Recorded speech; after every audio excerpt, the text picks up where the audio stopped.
네, 오늘은 저희가 히브리서 5장 11절에서 6장 3절까지의 말씀을 본문으로 기초해서 완전함으로 나아가는 데 있어서 걸림돌, 영적 무지, 완전함으로 나아가는 데 있어서 걸림돌, 영적 무지에 대해서 하나님의 말씀을 상고하도록 하겠습니다. 하나님 은혜와 평강이 여러분과 함께 하시기를 예수님 이름으로 축복합니다. 요즘 우리나라에서 가장 핫한 인물 한 사람을 꼽으라면 단연 유시민 작가인 것 같습니다. 그의 말을 경청해 보면 그 탁월한 논리와 명확함, 또 적절한 비평, 배려, 그리고 폭넓은 지식을 소유한 것으로 판단이 됩니다. 그러다 보니까 많은 젊은이들이 그분을 동경하는데요. 그래서 어떤 이들이 이렇게 말하더라고요. 나도 저런 사람처럼 되고 싶다. 이렇게 말하더라고요. 그러면 저런 사람처럼 되고 싶으면 특별히 토론과 관련해 있습니다. 그럼 어떻게 해야 될 것인가 하면 두말할 필요 없이 본인이 표현했듯이 책을 폭넓게 읽어야 된다고 그렇게 주장했습니다. 이렇게 독서를 해야 된다는 거죠. 꾸준히 다양하게 때로는 깊게 때로는 넓게 그렇게 독서를 해야 된다는 것입니다. 많은 사람들이 책을 읽지 않거나 책 읽기 시도하다가 얼마 가지 않아서 포기합니다. 이유는 두 가지라 그러는데요. 하나는 뭐냐? 시간이 없다입니다. 가장 대표적인 이제 내용이. 또 하나는 뭐냐? 어떤 책 읽어야 될지 모르겠다라고 보통 주장한답니다. 근데 사실 가만 생각해 보면 책을 읽지 못할 만큼 바쁜 사람은 거의 존재하지 않는다고 합니다. 짜투리 시간 정말 이용하면 되거든요. 읽고자 마음만 먹는다면 얼마든지 읽을 수 있습니다. 또 어떤 책을 읽어야 될지 모르겠다는 사람들은 자신의 관심 분야에 대해서 인터넷에 검색만 하면 얼마든지 추천을 해줍니다. 그리고 가까운 사람들 가운데 이른바 책 읽기 고수들에게 추천을 받으면 얼마든지 추천해 줍니다. 그렇기 때문에 결국 책을 읽지 않거나 중간에 쉽게 포기하는 이유는요. 우리의 마음과 시선이 책에 가 있지 않고 다른 데 가 있기 때문에 책을 가까이 할 수 없는 것입니다. 어떻게 여러분 책 좀 읽고 계세요? 책 읽을 때 여러분에게는 어떤 게 가장 걸림돌이 되든가요? 바빠서, 피곤해서, 재미가 없어서 등등등 여러 가지 있겠죠. 우리는 지금 그리스도인들의 성화와 관련된 주제를 생각하고 있습니다. 신약 성경은 구원에 대해서 세 가지로 묘사한다 그랬죠. 3시제, 과거, 현재, 미래로 저희들이 죄와 사망의 종로로 타다가 예수 그리스도의 보혈의 능력으로 그 십자가의 은혜로 말미암아 구원받을 때, 죄 사함 받을 때 과거형입니다. 그래서 여러분 이미 구원받았습니다. 그러나 성경은 과거형만 이야기하는 게 아니라 현재 진행형에 대해서도 말씀하고 있습니다. 자라가는 구원, 말하자면 신분이 바뀌었을 뿐만 아니라 이제 그 신분에 맞는 품격을 가지는 일, 바로 이것을 보고 성화라 그렇게 이야기합니다. 그러니까 죄에 대해서 점점 죽고 의에 대해서 점점 사는, 그래서 적극적으로 표현하자면 그리스도를 점점 닮아가는 이 구원, 이것을 보고 성경은 성화라 가르치고 있습니다. 그리고 어느 날 하나님의 은혜 가운데 이 구원이 완성이 될 건데 우리 살아 생전에는 안 된다고 했습니다. 그럼에도 불구하고 방향은 계속 극적 방향으로 간다고 말씀을 드렸는데, 지난주 설교를 여러분 잠시 상고해 보시면 여러분이 구원의 완성으로 나아감에 있어서 결정적인 걸림돌 하나가 있는데 그게 뭐냐? 오늘 암송해 오셨죠? 그죠? 빌립보서 2장 몇 절이요? 13절 14절 암송해 오셨을 텐데 14절에 나와 있습니다. 뭐라고 되어 있죠? 모든 일에 뭐 없이 하라고요? 원망과 시비가 없이 하라. 그러니까 여러분이 두렵고 떨림으로 구원을 이루는 일에 있어서, 여러분의 이 신앙 품격이 자라가는 일에 있어서 결정적으로 방해되는 일이 뭐냐? 원망과 시비라는 사실을 확인했습니다. 하나님께 대하여, 사람에 대하여 원망으로 반응하게 되면 여러분의 신앙이 결코 건강하게 자랄 수 없음을 성경이 말씀하고 있고요. 동시에 세상의 아름다운 하나님의 영광을 힘있게 드러낼 수 없음을 성경이 분명히 증거하고 있습니다. 그래서 원망을 거쳐야 됨을 말씀을 통해서 확인했습니다. 오늘도 그 내용과 이어서 성화와 관련된 주제를 살펴보려고 하는데, 여러분이 구원의 완성으로 나아감에 있어서 그리스도에게까지 자라감에 있어서 걸림돌 되는 게 뭐냐? 아까 우리가 책 읽기에 있어서 걸림돌 되는 것 여러분 나름대로 다 이유가 있으시듯이 여러분이 정말 하나님의 사람으로 자라가는 데 있어서 걸림돌 되는 것이, 지난주에는 원망과 시비였다면 오늘은 뭐냐? 한번 따라서 하겠습니다. 영적 무지. 네, 영적 무지라고 성경이 가르치고 있습니다. 먼저 배경을 좀 생각해 볼 필요가 있겠는데요. 오늘 우리가 히브리스를 읽었죠. 히브리스가 기록된 시기는요, AD 64년에서 67년 사이입니다. 정확히 언제인지는 모르지만 얕은 64년에서 67년 사이입니다. 계산해 보면 이때는요, 이스라엘 백성들이 로마의 압제 하에 있었는데, 이때 가장 악명 높았던 왕이 한 사람 있었습니다. 황제였죠. 누구냐면 들어보셨을 거예요. 네로라고. 네로 황제. 이 사람은요, 자신의 권력을 지키기 위해서요, 기독교인들을 희생양으로 삼았습니다. AD 64년에 로마의 대화재가 일어났어요. 얼마나 이 화재가 크느냐면 로마 이 전체의 3분의 2가 다 불타버렸습니다. 뭐 이런 화재 거의 본 적이 잘 없지 않습니까? 그만큼 큰 화재가 일어났어요. 그런데 그 불을 누가 냈느냐 했을 때 네로가 내게 했다고 그렇게 여겨지고 있습니다. 지금까지도. 그러니까 그런 소문이 일파만파 퍼지고, 또 네로에 대해서 이 백성들에 대한 좋지 않은 소문들이 굉장히 많이 있었거든요. 그걸 잠재우기 위해서 누구를 희생양으로 삼았냐면 기독교인들을 희생양으로 삼았어요. 이렇게 대화재가 일어나고 나라가 어수선하게 된 것은 저 기독교인들이 우리 고대로부터 섬겨오던 로마의 신들을 인정하지 않고, 또 하나님께서 친히 세우신 황제를 섬기지 않고 엉뚱한 황제가 있다고 여기며 그를 섬기고 있기 때문이라고 그 시선을 기독교인들을 향하게 만들었습니다. 이게 통했던 게 왜 통했느냐면, 당시 일반 시민들도요, 기독교인들을 별로 안 좋아했어요. 왜 안 좋아했느냐면 자신들이 막 섬기고 있는 신들을 인정해주지 않았기 때문에 그렇습니다.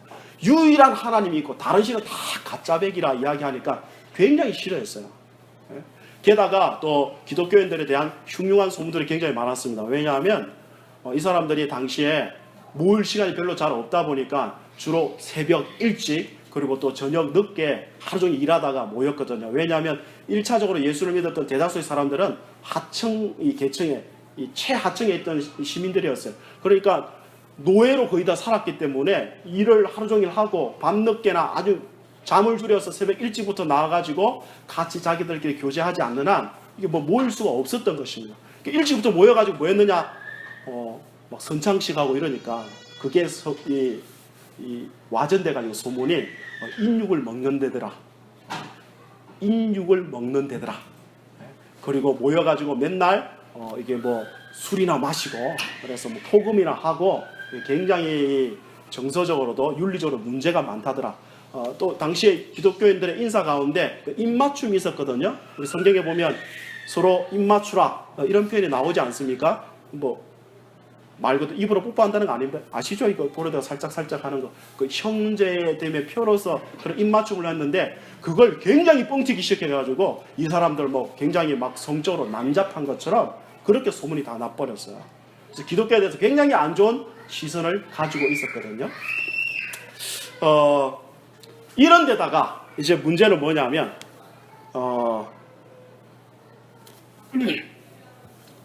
로마의 압제 상태 가운데 있으니까 경제적으로 굉장히 힘들었고요.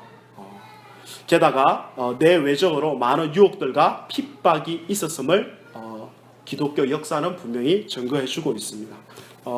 그리고 정통 유대인들이 기독교를 굉장히 못마땅히 여기며 그들을 핍박하기 시작했는데, 정통 유대인들은요, 특별히 기독교를 핍박할 때 물리적인 핍박보다는 그들이 믿고 있는 내용을 가지고 핍박을 했습니다. 그러니까 너희 기독교가 믿고 있는 그런 내용은 굉장히 심각한 결함들을 지니고 있다. 어디 듣지도 보지도 못한 이상한 이단 내용을 설파하느냐 하며 그들을 공격하게 된 것입니다. 공격의 대상의 중심은 누구냐? 예수님이었어요.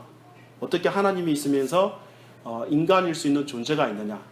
육신은 악한 것에 어떻게 신이 악한 육신의 몸을 입을 수 있느냐부터 시작해서 온갖 내용을 다 공격하기 시작했습니다. 어떻게 죽은 자가 부활할 수 있느냐, 이런 거. 그리고 또 유대인들은 예부터 자기들은 하나님으로부터, 천사로부터 말씀을 받았고 최고의 지도자 모세를 가지고 있었고 여호수아를 가지고 있었고 최고의 직분 대제사장직을 가지고 있고 하나님께 나아갈 수 있는 성막을 가지고 있는데, 너희는 도대체 가진 게 뭐냐? 나사렛 이단 예수, 저 시골 깡총 출신의 예수가 도대체 우리에게 어떻게 메시아가 된단 말이냐, 이렇게 하면 이제 공격을 하기 시작한 겁니다.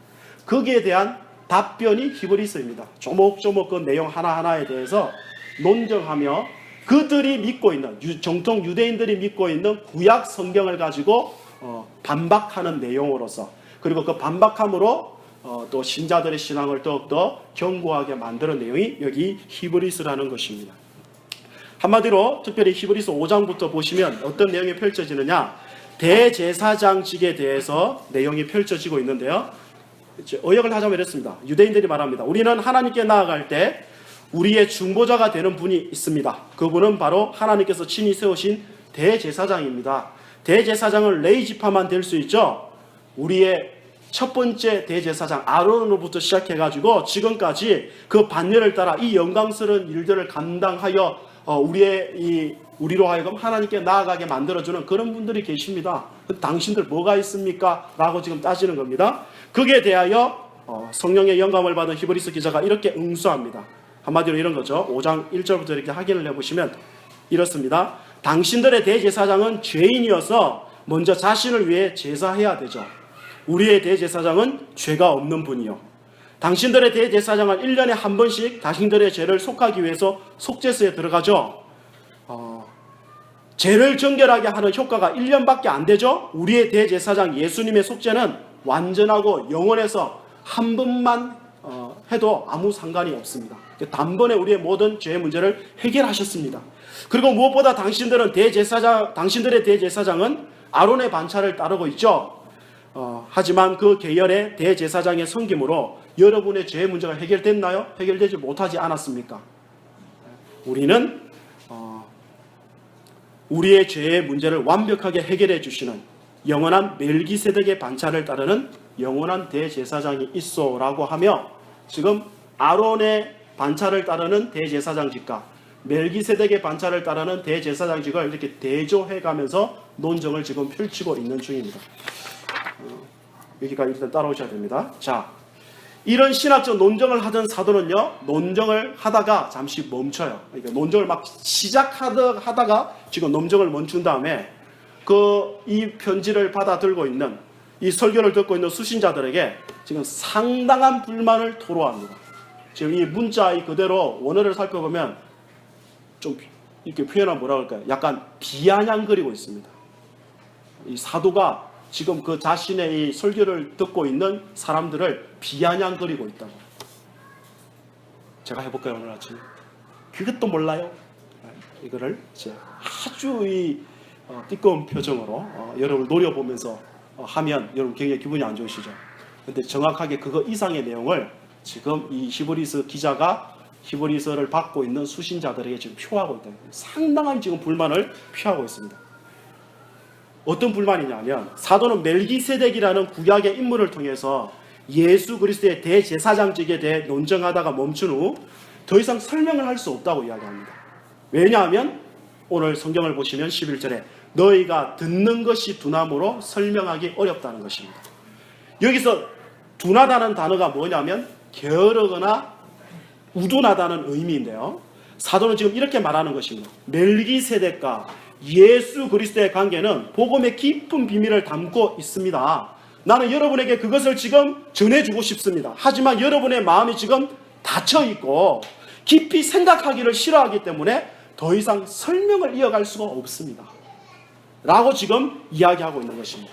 그게 무슨 말이냐? 그들은 영적으로 너무 무지했기 때문에 성경이 말씀하는 신학적 지식을 공부하는 일에 너무 게을러 있었기 때문에 사도는 더 이상 설명해봤자 알아들을 수가 없다고 판단해서 지금 이 논쟁을 지금 멈춰버린 겁니다.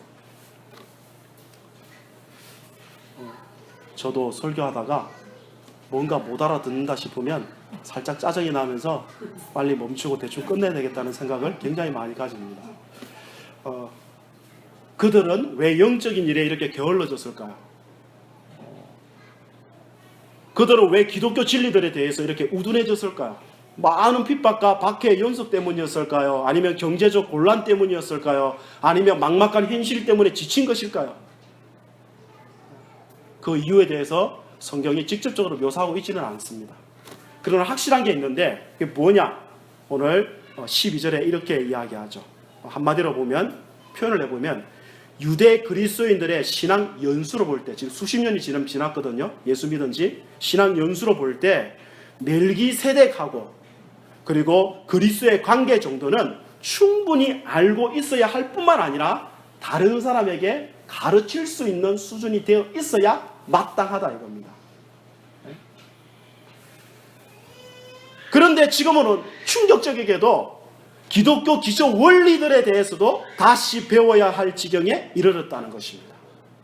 다시 반복해서 말하면 지금쯤이면 기독교 진리들에 대한 충분한 지식으로 인해 신앙의 진보를 가져왔어야 됨에도 불구하고 안타깝게도 지금 상태는 어떤 상태냐? 신앙의 기초 원리, 즉 교리도 제대로 알지 못하는 상태가 되었다는 것입니다. 말을 조금 바꾸면요. 자, 수학을 하는 사람이 숫자 모르거나 구구단 모르면 수학할 수 있습니까? 언어학자가, 만약에 영어권이라면 언어학자가 알파벳 모르고서 뭐 할 수 있습니까? 사도는 지금 유대 그리스도인들에게 신앙의 ABC를 모른다고 지금 책망하고 있는 중입니다. 지금 이 내용을 보시고, 두 번째는 뭐냐면, 그래서 결국 그들은 단단한 음식은 먹지도 못하고 젖이나 먹는 영적 상태에 놓여 있다는 것입니다. 그러니까 여기서 단단한 음식은 고기거든요. 그러니까 적어도 지금 고기를 씹고 고기의 맛을 느끼고 누릴 수 있어야 되는데 그렇지 못하고 여전히 엄마 모유를 먹고 있는 영적 상태라고 꼬집고 있습니다. 자, 여러분 고개 들고 한번 상상을 해보세요. 20대 젊은 청년이 엄마의 젖을 빨고 있는 모습. 그냥 끔찍하시죠? 안 그렇습니까 이거? 바울은요 고린도 교회에게도요 똑같은 책망을 한 적이 있어요. 고린도전서 3장 2절에 보면 제가 읽어드릴게요. 내가 너희를 저저로 먹이고 밥으로 아니하였노니 이유가 뭐냐? 이는 너희가 감당하지 못하였음이거니와 지금도 못하리라. 고린도 교인들도 그런 상태였습니다. 그러니까 뭐예요? 제대로 된 단단한 음식, 밥을 못 먹고 이러니까 그들의 신앙이 겸손과 온유로 다른 사람을 섬기고 세우고 높여주는 게 아니라 기껏 하나님이 선물, 은사 충분히 줘놨더니 그거 가지고 자기 과시하고 자기 증명하고 그렇지 못한 사람들 깎아내리고 이렇게 하고 있더라 이 말입니다. 그렇죠? 그걸 말을 뒤집으면 무슨 말이죠? 단단한 음식을 자꾸 먹고 섭취해야 어떻게 돼요? 성숙한 그리스도인의 이 신자다운 모습이 나타날 수 있다고 성경이 지금 가르치고 있는 중이다 이겁니다. 사도는요 지금 젖을 먹는 자마다 뭐라고 이야기하느냐? 13절에 보시면 뭐라고 되어 있죠? 어린아이라고 지금 표현해요. 어린아이.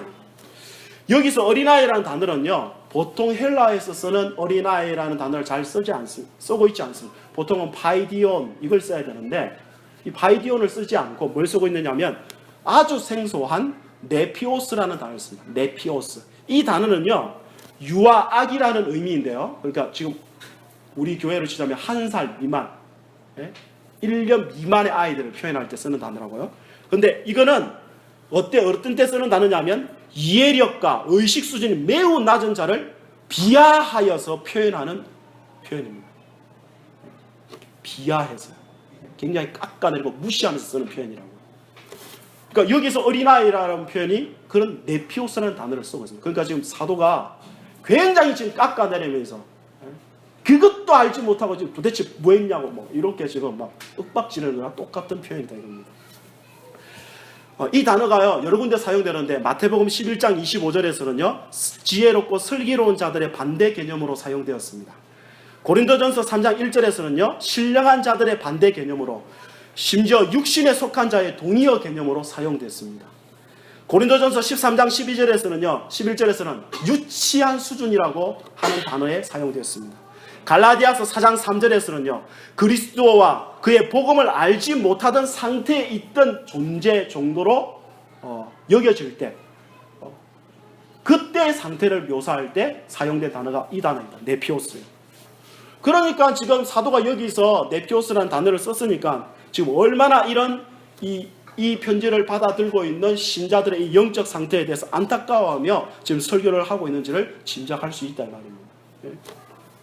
자, 여러분 이제 고개를 들고 저를 보시죠. 벌써 이제 본문만 막 설명하니까 벌써 막 지루하시고 졸리고 눈이 반쯤 감기고 어디 상상의 나를 펴며 세계 여행 다녀오고 싶으시죠? 그죠? 자, 여러분 이 본문에 계셔서 여러분은 어떠세요? 여기 모인 대다수 사람들은요, 적어도 제가 알기로는 오랜 신앙 연수를 자랑합니다. 그렇지 않습니까? 뭐 최소한 10년, 또 뭐 우리 젊은 청년들도 대다수가 모태 신앙이니까 뭐 수십 년 교회 다녔죠. 여러분은 그리스도의 모형이 되는 구약의 멜기세덱이라는 인물에 대해서 잘 알고 계시나요, 혹시? 멜기세덱 들어보셨어요? 멜기세덱은 구약성에 딱 두 번 나와요. 창세기 14장하고 시편 110편에 딱 두 번밖에 등장하지 않습니다. 근데 이 두 번밖에 등장하지 않는 아주 짧게 등장해요. 근데 그 인물이 그리스도의 이 복음의 이 신비를, 부요함을 굉장히 많이 담고 있다 이 말입니다. 그래서 그 인물이 어떤 차원에서 이 예수 그리스도와 이 관련이 있는지를, 그리고 이 예수 그리스도가 이 멜기세덱의 반차를 따른다는 사실이 어떻게 그 유대인들의 공격에 대해서 그 공격을 무용중을 시킬 수 있는지를 충분히 알고 있는지 여러분을 확인해 보셔야 된다고 성경이 가르치고 있는 것입니다. 그럼 무슨 말이냐? 만일 여러분이 이 멜기세덱과 예수 그리스도의 관계에 대해서 잘 모르시거나 잘 몰라도 내 신앙에는 아무 지장이 없다고 생각하시거나 별로 관심이 없으시거나 이렇게 다소 복잡한 내용은 생각하기 싫어하신다면 죄송한 말씀이지만 오늘 적어도 성경 논리에 의하자면 지금 저와 여러분은 영적 어린아이 상태라고 진단 내릴 수 있습니다. 지금 그 이야기 하는 거잖아요. 지난주에 우리가 빌립보서에 대해서 설교했죠. 제가 빌립보서를 설교하면 이 책 저 책 읽고 생각하고 묵상하면서 또 어떤 설교집 하나를 읽었는데 21세기 최고의 강해 설교자로 여겨지는 로이더 존스 목사님 설교집을 읽었습니다. 우리 본문에 해당하는 그 설교 초반에 이분이 무슨 말씀을 하셨냐면 이런 표현을 했습니다. 자, 한번 읽어드릴게요. 들어보십시오. 신학적인 문제에 직면하기 싫어하는 것, 설교를 그저 우리를 토닥여주고 격려해주는 말이나 실질적이고 심리적인 조언쯤으로 여기는 것이야말로 우리의 비극 아닙니까?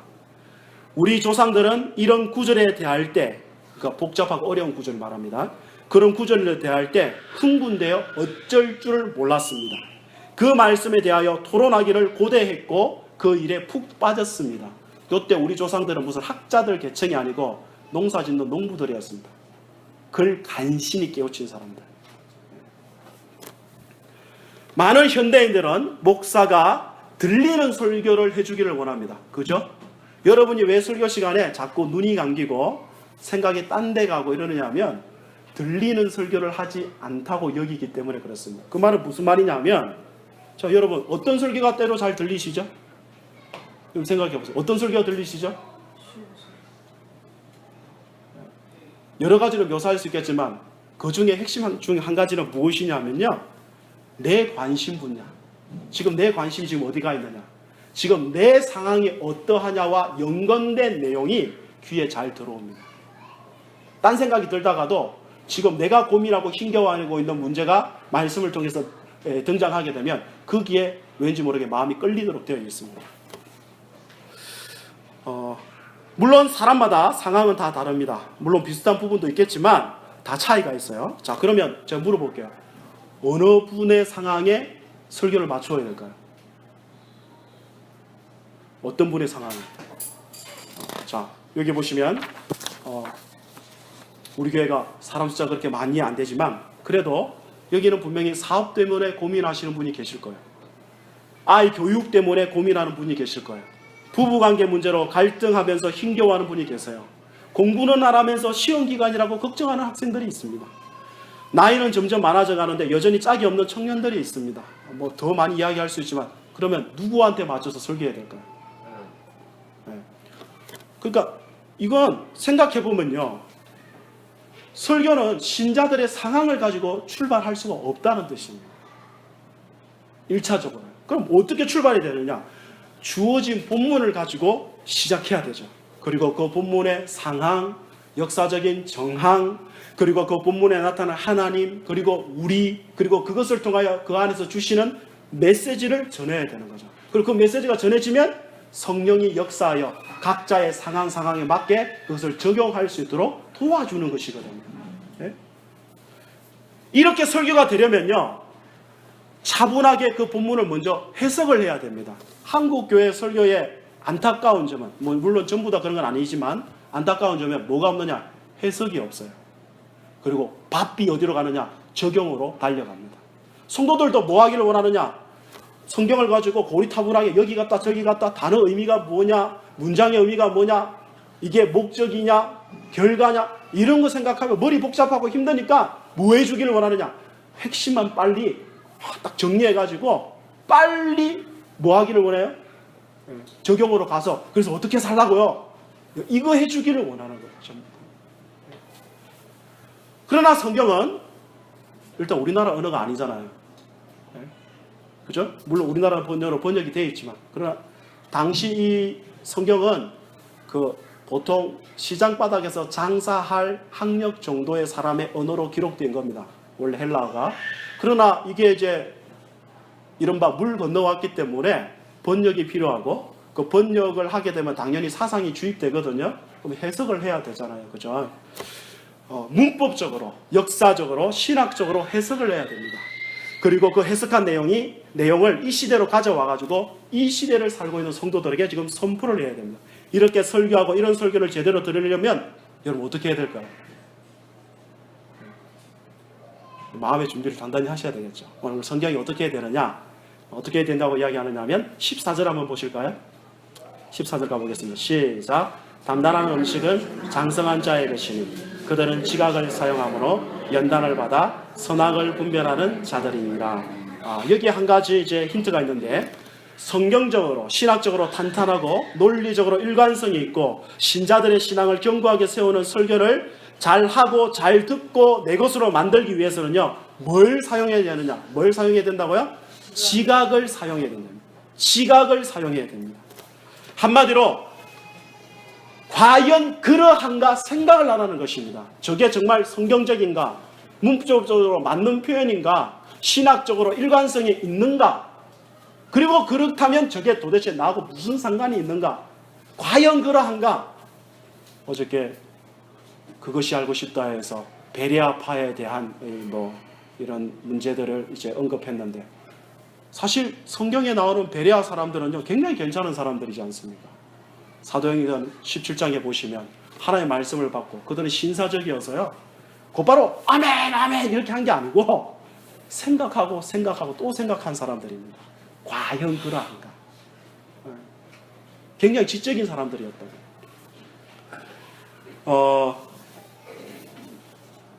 말씀을 듣고 곧바로 아멘하는 것도 좋겠지만요, 그것보다는 성경이 설명하는 논리를 그대로 따라가면서 생각하라는 겁니다. 생각하다고 입신하지 마시고 생각을 하라는 거예요. 로저 존스 목사님이 자주 표현하는 표현 중에 그 설교에 대해서 자기가 정의를 내릴 때 뭐라고 이야기했느냐 하면 불타는 논리라 이런 표현을 했습니다. 논리적으로 불탄다는 게 아니라 성경이 철저하게 논리적이기 때문에 그 논리를 따라가게 되면 우리 심령이 불탄다는 거예요. 하나님의 이 성령의 역사로 말입니다. 그래서 불타는 논리라 이렇게 표현했습니다.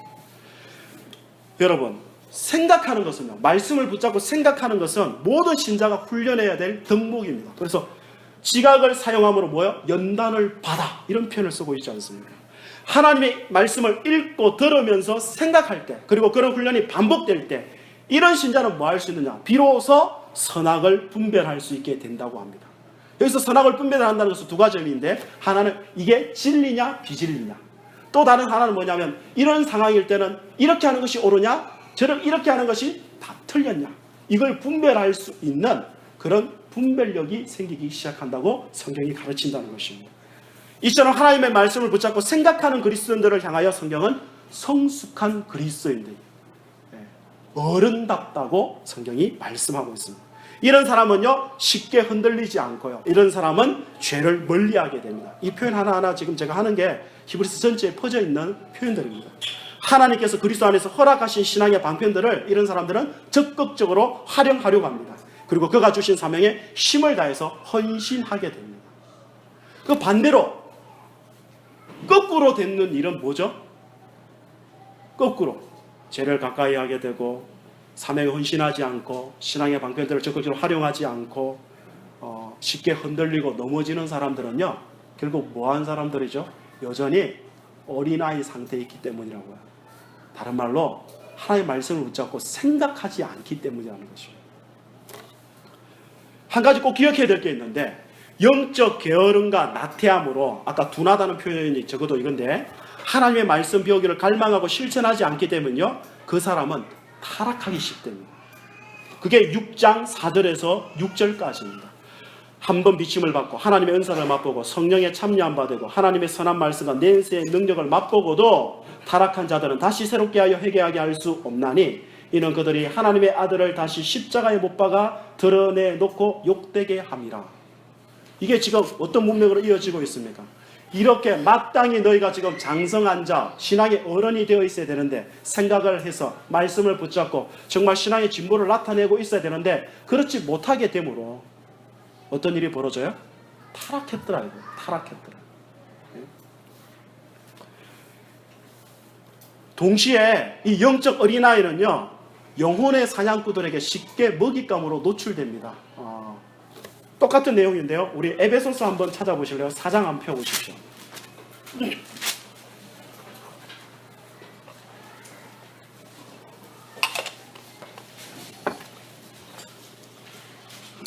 자, 에베소서 4장 13절 14절 두 줄만 읽겠습니다. 에베소서 조금만 앞으로 가면 있거든요.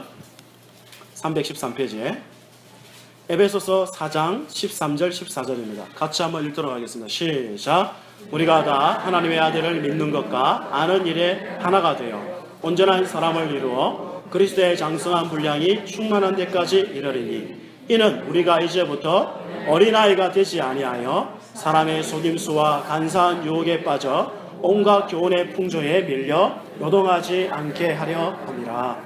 아멘. 우리 모두가 전부 다 어디까지 자라가야 되느냐? 그리스도에게까지 자라가야 되는데 그렇지 않게 되면 어떤 일이 벌어진다고요? 그래서 그리스도에게 자라가가지고 어린아이가 되면 안 되는데, 자꾸 어린아이 상태로 머물면 안 되는데, 어린아이 상태로 머물게 되면 결국 어떤 상태에 자꾸 빠져요? 이리저리 자꾸 헛되이 속임수 유혹에 빠져가지고 헛되이 살아간다 이겁니다 지금. 이단에 빠지는 사람들 한번 보세요. 주로 기성교회에서 신앙생활 오래 하신 분들, 열심히 하는 분들이 빠집니다. 그죠? 자, 우리는 생각합니다. 아니, 어떻게 저렇게 오래 신앙생활하고 저렇게 열심히 신앙생활하는 사람이 어떻게 저런 내용에 빠질 수 있을까? 빠질 수 있습니다. 왜냐하면 그들은 성경 말씀 내용에 말씀을 붙잡고 거기에서 나오는 체계적인 지식들을 붙잡고 고민하고 생각하고 거기에 열심을 품은 것이 아니고 어디에 열심을 붓느냐? 교회 생활에 열심을 냈기 때문에 그렇습니다. 그런 사람들하고 이야기해보면요, 대다수 사람들은요, 터무니없는 성경 이해를 가지고 있습니다. 성경 전체가 무엇을 말하는지 거의 다 알지 못해서 이단에 빠지는 겁니다. 이단에 빠진 사람들에게 성경책 한 권 정해가지고요, 그 주제와 구조를 말해보라면 아무도 제대로 대답하는 사람 없습니다. 여러분, 자, 히브리서 몇 번 이야기했을 텐데, 여러분, 히브리서 구조에 대해서 이야기하라면 한마디로 뭘로 정의할 수 있죠? 히브리서 뭐 이야기한다 그랬죠? 유대교에서 말하는 것보다 탁월하신 그리스도를 증거한다 그랬죠. 기억나시나요? 얼마 전에도 이거 설교했었어요. 전체 구조가 어떻게 되어 있는지 아무도 설명 못합니다. 마태복음의 핵심 주제가 뭡니까? 뭐라면 몰라요. 그러나 그 사람들은 뭘 아는지 아십니까? 그들은 성경의 문맥과 역사적 정황에 상관없이 단어의 개념만을 가지고 연결시켜서 설명하기가 일쑤입니다. 문맥과는 상관이 없어요. 그냥 그 단어 하나하나, 그리고 여기서 비유 나오면 저기 비유 나오면 그거 연결시켜가지고, 그래서 좀 표현하자면 말장난에 불과한 정도인데, 그 사람들은 성경에 나오는 단어 말고는 딴 것까지 설명하지 않거든요, 거의. 그럼 다 뭐라 그러냐? 야, 이렇게 말씀을 잘 쪼개어서 우리에게 먹여주는구나. 성경만 가지고 이야기해. 다 틀렸는데도 불구하고 거기 너무 쉽게 넘어가더라 이거예요. 어저께 베레아파 그 수장되는 목사에 대한 그 각종 비리 얼룩진 거에 대해서 이제 고발을 했었는데, 근데 문제는 사실은 뭐 그거는 별거 아니라 생각합니다. 저 같은 경우는. 왜 그러냐면 잘못된 내용이 기초가 되어 있으면요, 자연스럽게 그렇게 나갈 수밖에 없습니다. 그릇된 내용, 성경에 충실하지 않게 되는데 사람들이 자꾸 띄워주고 사람이 자꾸 따라오면 어떻게 될까요? 당연히 윤리적으로 타락하도록 되어 있다. 어저께는 뭐 전부 다 윤리적 타락 이야기했지만 더 결정적인 것은 신학적인 타락입니다. 성경의 내용을 성경대로 해석을 많고 정말 엉뚱하게 해석을 해서 그 내용에 빠져서 헤매기 때문에 그런 행동들이 나오는 거거든요. 여러분, 많은 사람들이 말해요. 목사님, 너무 바빠서 성경 공부할 시간이 없어요. 목사님, 우리는 나이가 많아서 좀 힘들어요. 젊은 사람들을 열심히 훈련시키는 게 어떨까요? 물론 이런 말씀을 하실 때 제가 그 무엇 때문에 그렇게 말씀하시는지 충분히 이해가 됩니다. 솔직한 심정으로요. 하지만 여전히 여러분이 계속적으로 그런 핑계를 대고 계신다면요, 여러분은 여전히 영적 어린아이로 머물면서 오늘 성경 아까 말씀대로 어린아이는 의의 말씀을 경험하지 못한 자라, 이런 표현이 있었죠. 성경에 더 깊이 있고 부유함을 누리지 못한 상태로 살다가 하나님께 갈 가능성이 높습니다. 그리고 이 땅을 사는 동안요, 쉽게 흔들리게 될 것이고요. 그리고 히브리서 3장 말씀대로 하자면 죄로 인해서 마음이 강팍하고 딱딱하게 될 것이고요. 히브리서 10장 말씀대로 하자면 하나님 앞에 자주 나오기를 꺼리게 될 것입니다. 그리고 히브리서 13장대로 하자면 삶의 제사를 하나님께 올리지 않을 것입니다. 그리고 무엇보다도 히브리서에서 믿음을 뭐라고 표현하느냐면 믿음은 바라는 것들의 실상이요 보지 못하는 것들의 증거라 그러죠. 히브리서는 보이지 않는 세계를 믿음으로 마치 보는 것 같이 살아내는 신자의 삶이 가능한데, 그게 어떻게 가능하냐면 믿음으로 가능하죠. 그럼 믿는다 그랬을 때는 믿는 뭐가 있어요? 대상이 있고 내용이 있을 것 아닙니까? 그게 대한 깊은 지식이 있어야 되는데 그것이 없다 보니 그쪽으로 못 나간다 이거예요. 그 세계 눈이 안 보이는데 어떻게 그거 바라보고 살아? 지금 내 삶이 지금 이 모양 이 꼴인데, 다 이렇게 되더라는 거예요. 여러분, 그러므로 저는 이 말씀에 기초하여 여러분에게 권고합니다. 핑계를 멈추십시오.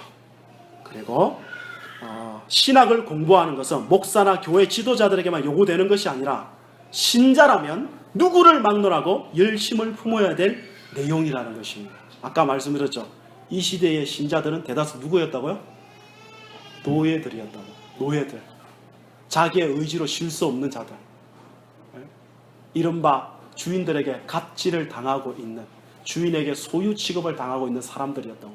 그런 자들에게 사도가 상당한 불만을 토로하면서 왜 아직도 이런 사실을 모르고 있느냐고 지금 책망하고 있는 중이다 이 말입니다.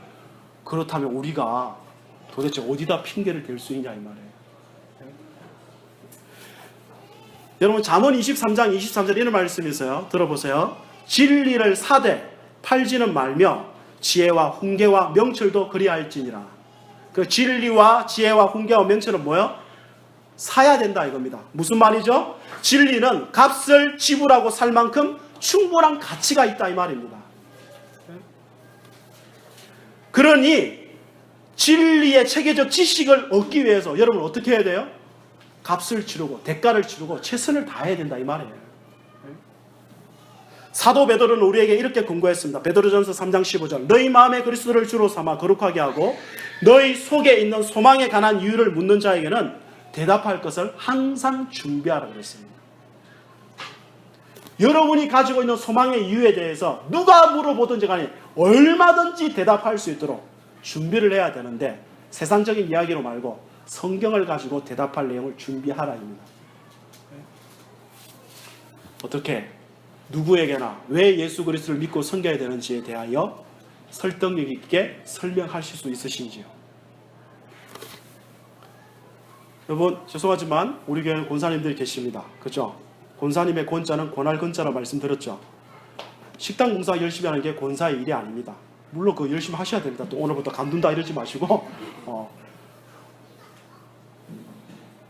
권사의 핵심이 뭐냐면 이 디모데서 같은 데 가보시면 초점이 뭐냐면 이렇게 연세가 조금 있는 여인들은요, 젊은 여자들이 방종하고 그릇된 삶을 살지 않도록 또 신앙의 열심을 품을 수 있도록 하나님의 말씀으로 위로하고 건면하는 일을 너희들이 맡았다 이겁니다. 그 일을 잘 감당해야 됩니다. 거기서 끄집어온 게 권사입니다. 그러면 당연히 우리 권사님들은 뭐가 풍성해야 돼요?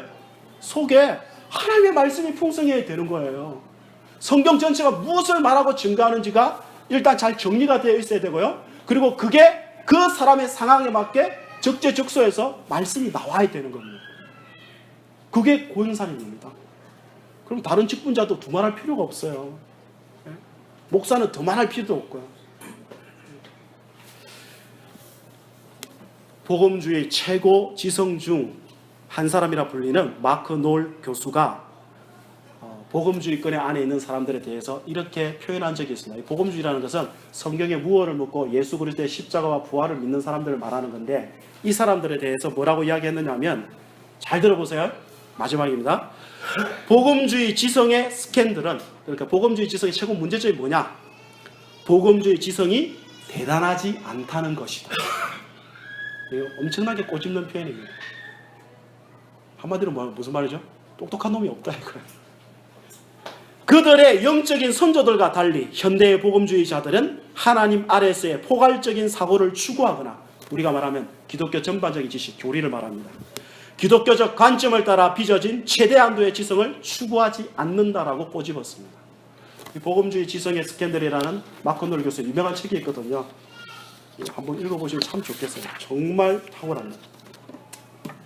사도 베드로는요, 베드로 후서 마지막 구절에서 하나님 부르심을 잊기 전에 이런 표현을 했습니다. 오직 우리 주 곧 구주 예수 그리스도의 은혜와 그를 아는 지식에서 자라가라. 영광이 이제와 영원한 그날까지 그에게 있을지어다. 베드로 후서 3장 18절입니다. 그러면 이제 결론을 짓겠습니다. 여러분, 우리 모두는요, 하나님의 말씀을 듣고 배우는 일에 열심을 품으셔야 됩니다. 누구를 막론하고요? 언제까지 우리가 영적 어린아이로 머물겠습니까? 성숙한 신자로 힘있게 자라가야 하지 않겠냐는 것입니다. 히브리서 6장 1절 표현대로 신앙의 초보를 다시 닦지 말고 완전한 대로 나아가야 되지 않겠냐는 것입니다. 다음 주부터 교회에 오실 때 뭘 가져오시느냐? 뭘 가져와야 되죠? 뭘 가져와야 되죠? 오늘 본문과 관련해서 뇌를 가지고 오셔야 됩니다. 뇌를 가져와서 여기서 팽팽 돌리셔야 된다 이 말입니다. 멍하게 계시면 안 된다고요. 과연 그러한가 생각을 하셔야 됩니다. 잘 못 알아들은 것 같으면 설교를 끝마치고 예배를 끝마치고 나면 목사한테 달려가 질문을 하셔야 됩니다.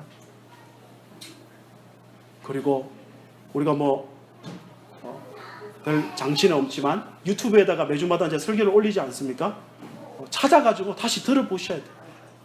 얼마나 은혜스러운지 모릅니다. 이걸 보시면 저는 제 설교밖에 안 듣습니다 요즘에.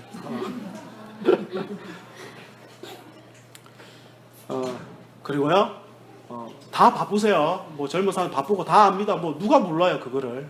솔직히 목사님은 교회 일 하십니까? 그렇죠. 저 할 말이 없어요. 그러면 저 뭐라고 대답하겠어요 거기에 대해서. 그러나 그럼에도 불구하고 오늘 이 사도가 심지어 노예로서 힘겹게 살아가는 그들에게 이렇게 요청한 게 아니라 요구한 것이라면, 저도 여러분에게 이 말씀을 기반하여 여러분에게 요구하는 것입니다. 완전한 대로 나아가자고요. 그렇게 하기 위해서는 영적 무지를 벗어버려야 된다고요. 영적 무지를 벗어버리기 위해서는 하나님의 말씀을 배우고 그 말씀을 붙잡고 생각하고 그리고 그 말씀을 실천해야 된다고요. 그렇기 때문에 여러분, 시간을 내어서 말씀을 배우는 자리에 나오셔야 됩니다. 이제 3일 예배 대요리 문 다 끝났습니다. 또 새로운 거 또 시작할 겁니다. 직장 안 마쳤는데 오라고 말하지는 않습니다. 집에 쉬시면서는 물론 쉴 수도 있죠. 그게 틀렸다는 건 아니, 잘못됐다는 건 아니지만, 그러나 더 좋은 게 있다 이겁니다. 그래도 한 번이라도 더 나오면, 그래도 더 잘 듣고 더 생각하면 여러분 인생에 더 훨씬 더 유익할 수 있기 때문에 나오라는 것입니다. 목사님, 저는 그렇게까지 공부 안 해도 신앙이 안 흔들려요. 저 얼마든지 천국 갈 수 있어요. 저 뭐 기독교 신앙 부인 안 해요. 예, 여러분 그럴 것입니다. 저도 그렇게 믿어요. 그러나 오늘 성경을 다시 한번 마무리 지으면서 한번 생각해 보세요. 여러분이 더 열심을 품고 그 말씀을 붙잡고 생각하고 고민하고 그 말씀에 살기를 열망하시면요, 여러분은 지금보다 훨씬 더 신앙의 진보를 이룰 수 있다고 성경이 말하고 있지 않습니까? 의의 말씀을 경험할 수 있다고 말하지 않습니까? 제가 자주 말하잖아요. 소래산 가보고 산 다 가봤다고 이야기하지 말라고요. 예? 적어도 우리나라에서는 지리산, 백두산, 한라산은 가보고 산 가봤다 이렇게 이야기해야 될 거 아니에요. 그죠? 소래산은 산의 정의상 산도 아니에요. 저건 660m 넘어야 산인데 쟤는 300m도 안 된다고요. 그거 가보고 상관이 힘들다, 산이 너무 좋더라 이러지 말라 이 말입니다. 기독교 신앙을 고작 교회 생활 좀 하고, 예? 조금 봉사하면서 진짜 기초적인 지식 몇 가지 듣고 아는 정도로 그것을 울고먹고 울고먹는 그런 신앙생활 제발 이제 집어치우고, 성경이 말하는 정말 부유한 신앙생활, 그래서 어떠한 상황과 현실도 기꺼이 뛰어넘고 그 앞에서 주의 백성으로 넉넉히 살아가는 신앙생활, 히브리서 11장 표현대로 세상이 감당하지 못할 그런 신앙생활 우리들이 할 수 있다고 성경은 분명히 증거한다 이 말입니다. 뭐 하면요? 주의 말씀을 더욱더 붙잡고 묵상하고 생각하기 시작하면요. 여러분 사랑방 모이실 때요, 일단 모이세요. 모이실 때 제발 뒷담화 하지 마시고 가십거리로 때우지 마시고 일주일 동안 살면서 경험한 하나님 말씀을 읽고 듣다가 깨달은 점을, 그리고 그 말씀을 실천하다가 느낀 점을 같이 표현해 보세요. 잘 안 돼도. 그리고 정말 그렇게 해보신 분들은요, 내가 얼마나 하나님 말씀과는 거리가 멀고 잘 안 되는 존재인지를 알게 되거든요. 그럼 자신의 연약함을 고백할 수밖에 없어요. 이런 나 같은 인생을 위해서 제발 좀 기도 좀 해달라고. 진심으로 그 고백이 나와요. 그게 사랑방이죠.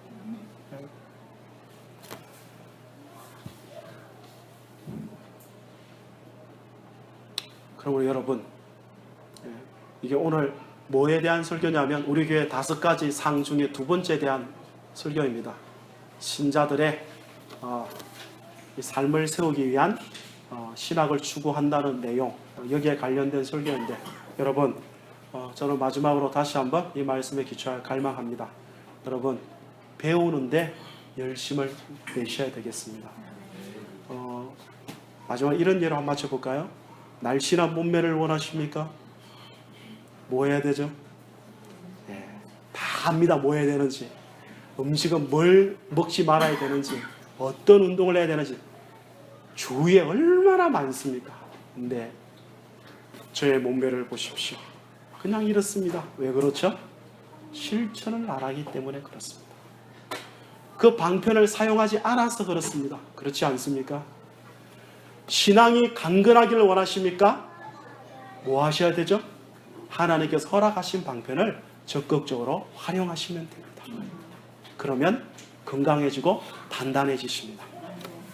이렇게 함께 사랑 안에서 그리스도에게까지 자라가야 되지 않겠습니까? 우리 하늘영광교회가 이런 교회로 더 이상 영적 무주를 벗어버리고 완전한 대로 힘있게 자라가는 교회 될 수 있기를 예수님의 이름으로 축복합니다. 우리 다 같이 일어나서 기도하도록 하겠습니다.